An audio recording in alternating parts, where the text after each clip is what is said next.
by her father, Jeffrey Lowe.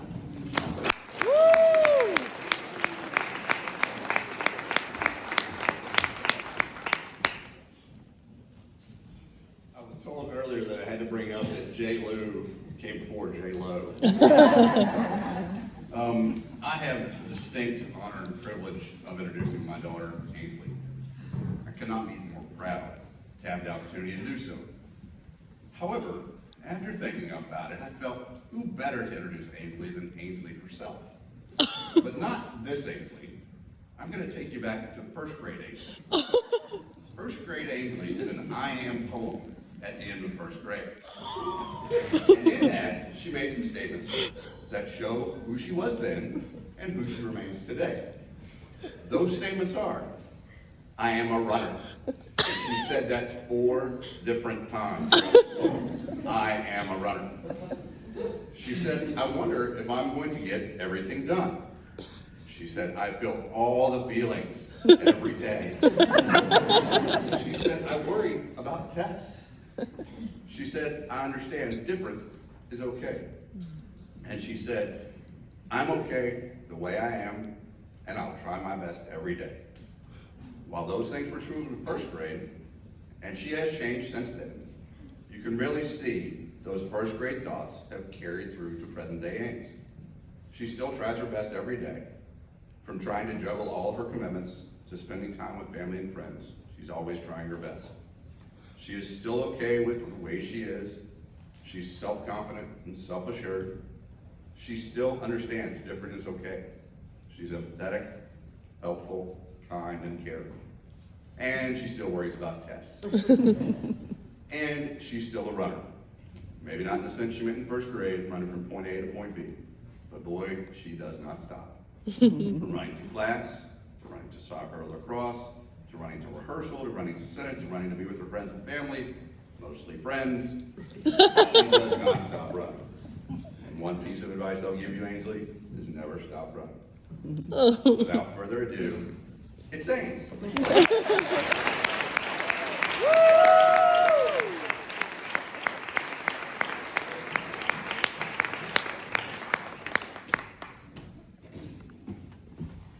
The worst feeling in the world is waking up on a basement couch, unsure if the same people that you fell asleep next to will be there when you wake up.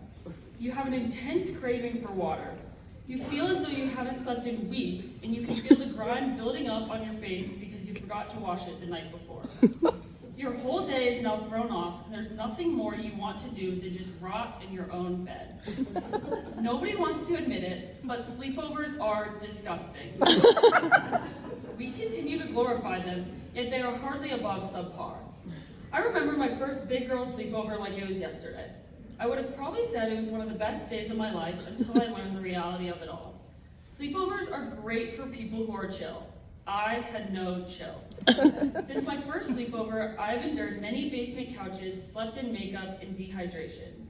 You would think that I would still be anti-sleepover, but somehow, somewhere along the way, I learned to appreciate the discomfort that is a sleepover. The road to that appreciation was a long one. For the first 14 years of my life, I was controlled by my type A personality. I've been told that I was a bossy kid, but I would have considered my personality as anxious, highly competitive, and impatient. I thrived on the stability of a schedule. I needed to know what was happening, when it was happening, and where it would be happening. Any slight change would cause my heart rate to increase, my palms to sweat, and my stomach to flip. I can remember my anxious way of living dictating my life all the way back to my first day playing club soccer at Jadcon. I was already nervous to try something new, and I hated being the worst at something, which I figured I would be. I arrived 5 minutes early, and everybody else was already warming up and ready to play. The one person I knew on the team was already with her friends, so there I was, alone, and in my mind, late. I remember being so mortified at the fact that I was the new girl and the last one there. After that day, I was never a second past 15 minutes early to soccer practice at Jadcon. I like to think that being early to an event gave me a sense of control that I craved. The unknown was scary to me. I was so fixated on what scared me that I wasn't able to enjoy the little things. I liked what I was used to. And I believe my type A tendencies are what led me to have a crippling inability to have sleepovers. In retrospect, I now see that by refusing to sleep over and religiously showing up early to soccer practice, I was avoiding discomfort. I was so focused on what could go wrong that I was missing out on everything else. I wasn't just avoiding my discomfort because I was a homebody and wanted to sleep in my own bed. I would physically shut down at the idea of a sleepover. You would think that this wouldn't be a problem considering I had gone to sleepaway camp since I was 6 years old, but I still trembled at the thought of a sleepover. My mind would always go to what I thought was the worst possible scenario, throwing up.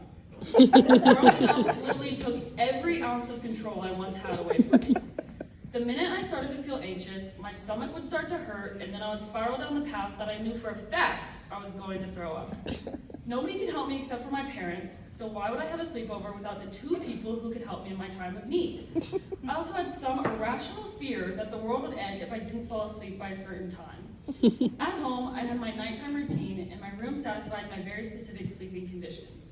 I couldn't even have someone sleep in my bed because that messed up my routine.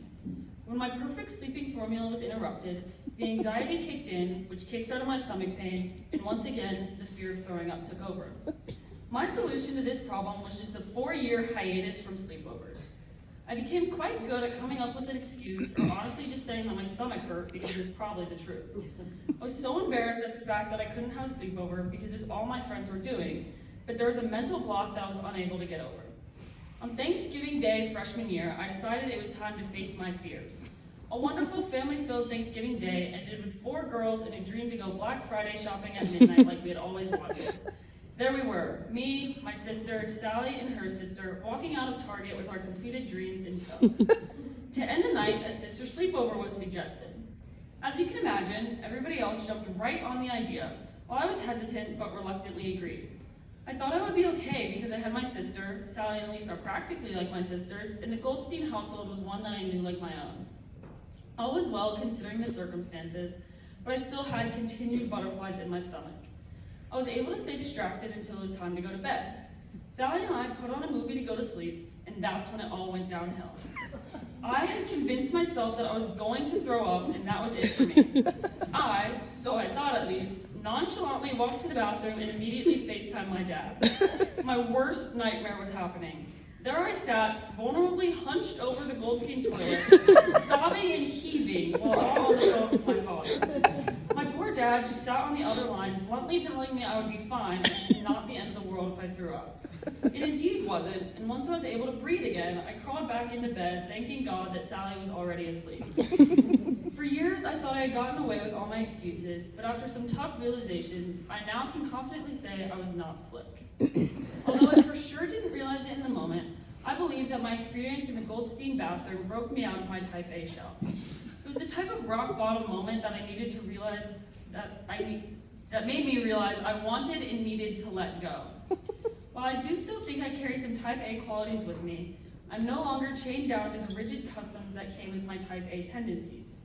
I would still probably say that my bed is my favorite thing in the world, but I don't have to be in it every night, and I can proudly say that I've since conquered the stomach bug and my world hasn't ended. Since Thanksgiving freshman year, I have obviously changed quite a bit, as we all do throughout high school. I now hate making decisions and prefer for anyone else to make the call. I struggle to stand up for myself, and I'm still trying to learn that no is a full sentence. While I'm still imperfect, I've since relaxed, and I like to think that all around I'm a more easygoing person. I tend to just blow where the wind takes me and truly enjoy the spontaneity of life. I've learned that nothing is really all that serious. I'm sure every one of you has experienced a minor occurrence that you thought was the end of the world. Whether it be a bad test grade or a throw-up scare at a sleepover, I think it's important for everyone to learn that it's not that big of a deal. My life completely changed once I was able to realize that a bump in my ponytail didn't deserve a total meltdown. I was able to learn the valuable lesson of letting go. Through letting go, you will be able to find the joy in things you once hated. Now I can tell you that I actually enjoy staying up late watching Moana with my friends, or waking up in the morning to all go get breakfast. While sleepovers still might not be my favorite thing in the world, I've been able to find peace in them and myself, knowing that I can now find comfort in uncertainty. Thank you.